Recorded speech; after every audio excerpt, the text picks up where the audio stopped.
Hi, welcome back to the Single Man Chef. I'm Grant, and our pasta is almost al dente.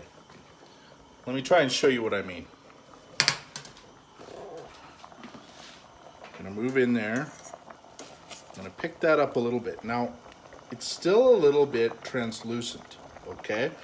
And it's sticking together, which means you don't really want to put that in your mouth just yet, but wait a sec. There's more cooking to be done, and it's over here, okay? So in about a minute, I'm gonna take this off the heat, okay? And I'm gonna drain the water and let it sit for a bit. Then I'll start focusing on my sauce.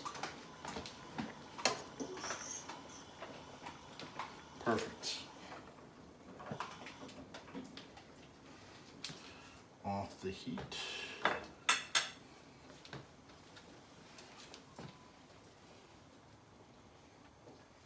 Now I'm gonna drain the water. Some people use one of those things, corianders. What are they called? I don't even know what they're called because I don't use them.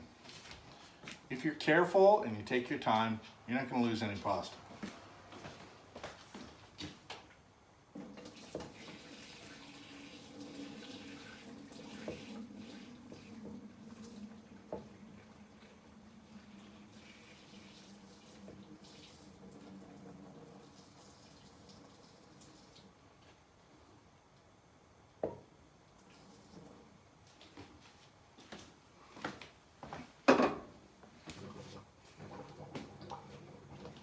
Okay, so what are we left with?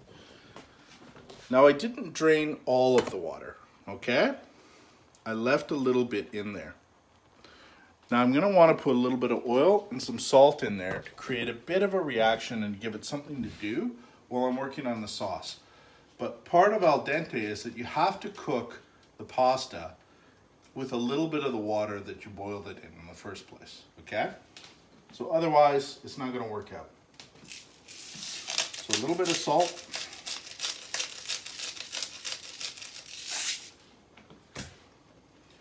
And a little bit more olive oil. And a word about olive oil. There's some things you can skimp on and other things you can't. If you don't see extra virgin olive oil, don't buy it, okay? Because if it's not extra virgin, then it could be cut with adulterants like soya, okay?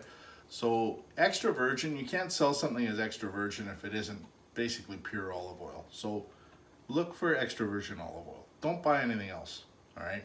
You may think you're saving money, but it's crap. And when you cook Italian, you have to cook with olive oil. There's no alternative. Just like when you cook South or East Asian food, you have to cook with sesame oil. When you cook Indian, you got to cook with ghee. Okay, there's no alternatives to these things. I don't make the rules.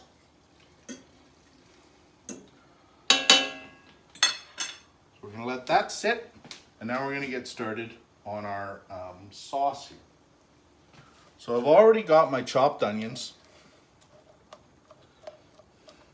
with some olive oil again in this pan, and that's where I'm going to start.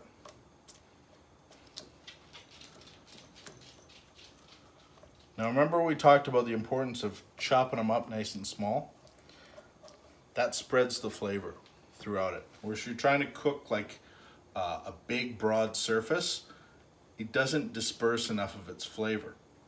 Because the whole point of you using onions here is to let their flavor disperse into the sauce, right? That's better achieved if you chop them up slow. Now, a lot of people, they like to use garlic, which is great. I love garlic, but I find it a real pain in the ass to chop up little tiny pieces of garlic. You know, you do it Godfather's father style with the razor blade. I'm not doing 20 to life for gangsterism. I don't have time for that shit, okay? So part of the point of this series is to get you to do things that you have time to do. You have space in your life for. So if you get like a nice minced garlic like this, why not use it? It's good, it's powerful, and it'll give a little bit of a kick to your sauce.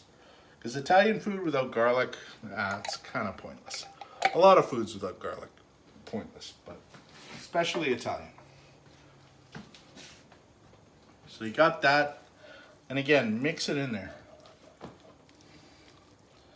Then you get that nice garlic and onion flavor, olive oil, that is really the basis of Italian cooking. Okay? So we're going to give that a few more minutes. And as those onions get kind of yellowish and sort of translucent as they cook, then we're going to start thinking about putting tomatoes in there too. And again, if you're getting bored, okay? I meant for this to be a two-parter, but really, it's a three-parter. I'm gonna put the tomatoes in next. You don't need to see that part.